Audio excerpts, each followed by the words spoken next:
You bring me comfort to my soul. You bring me comfort to my soul.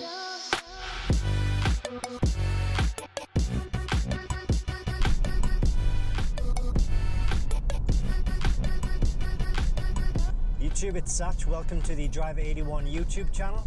In this video, we're going to be looking at 5 things that I love about this BMW F31 touring car, which is a BMW 3 Series estate car. Now, I don't have to look far to find things that I love about this car. It's pretty damn easy. But we're going to start with one of the things that a lot of people are drawn to when they're buying this car, and a lot of people buy this car because of this reason, and it is the miles per gallon, or the petrol or diesel consumption rates. Now, we all know that you're never going to get exactly as the figures state or the official book tells you will get, because these tests are always done in a laboratory. But if you can get anywhere near those figures, then you're going to be onto a winner. So the official BMW figures state that if you're driving around town, you're going to get 47.1 miles per gallon. If you're driving on a motorway, you're going to get 70.6 miles per gallon. And if you're driving a mixture of the two, you're going to get 58.9 miles per gallon. Now, in the real world, as I say, we're not actually getting that. However, I would say the figures that I'm coming back with are very good, if not better, because driving around town, I'm actually getting around 50 miles per gallon. That's a mixture of stop-start and also sort of B roads. When I'm on a run, if you're on the motorway, I'll probably say I'm getting in between sort of 64 and 67, 68, which is pretty good. Pretty close to the actual figures that they produce. Like I say, you're never going to get exactly what they say, because everybody's driving style is different, everybody's driving in different conditions. But that's the first thing that I'm really impressed with this BMW F31, and it is the miles per gallon, that you're actually getting really good miles per gallon and really good value from the money you're putting in at the pump.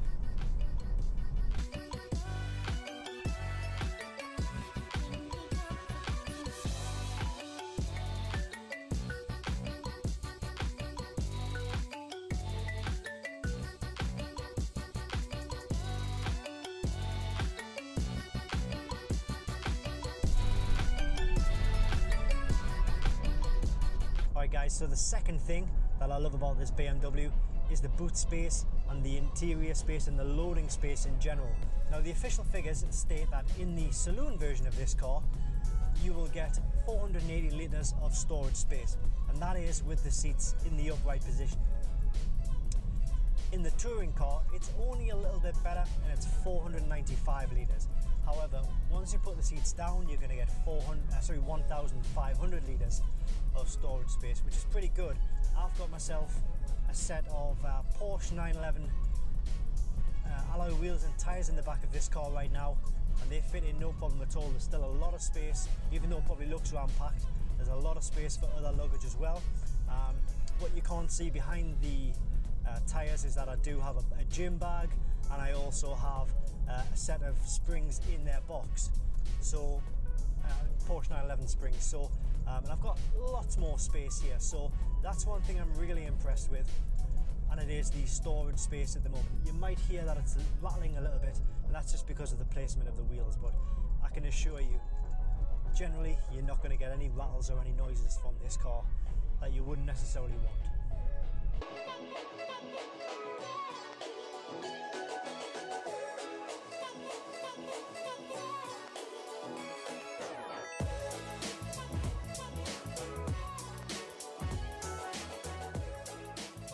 Alright, so the third thing that I love about this car is the iDrive system, and it's very easy to use. We have a round sort of knob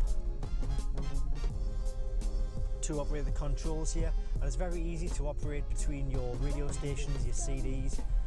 This particular car doesn't have nav, but I have used one which has got nav in, and it is very easy to use. One feature that I like about this car is that all of the service history is actually stored in the iDrive and on the computer's memory, if you like. So we can go down to is it vehicle information, we've got vehicle status, and then we can go to service required, and then we'll go up to service history, and and then we've got an option of all of the BMW services that have been carried out. So not only you will also get paper copies of the invoices for the work that's been done, but it just shows you that those are no longer necessary, so long as you've got the information on the iDrive. And it also has things like your owner's handbook, counts down to your services for particular items like your oil, your brake pads, your vehicle checks, your coolant, things like that. So it's very good, and that's one feature that I actually love about this car. Where does peace go? Where does peace?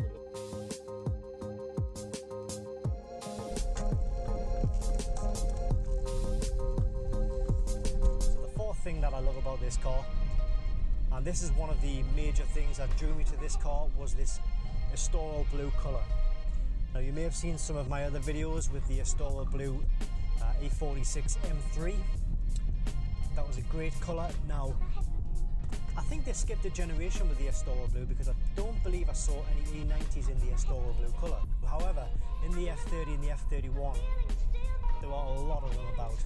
Obviously BMW realised that it's a very popular colour, so they brought it back, and you see a lot of estate cars and saloon cars in this Astoro blue colour. Now not only that, but the looks of this car, with it being the M Sport package, I did look at a couple of just the sport models, and to be honest with you, I think I'd find myself thinking, if I'd bought a sport model, I'd wish I'd gone for the M Sport model, because the bumpers are just that little bit more aggressive, and the way the car is styled, I think it looks a lot better with the M Sport package on. So that's what this is, and it looks really good, as you can see.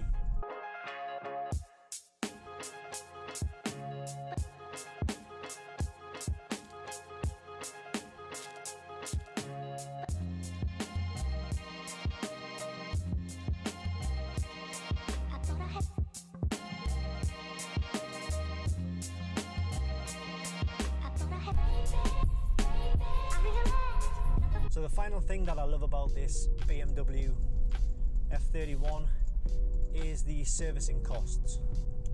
Without going into it too much, I am creating a video which gives you an idea of how much it's going to cost to run and service for 1 year of ownership with this car. So it's worth checking out when I publish that video. However, I've been working a few things out, and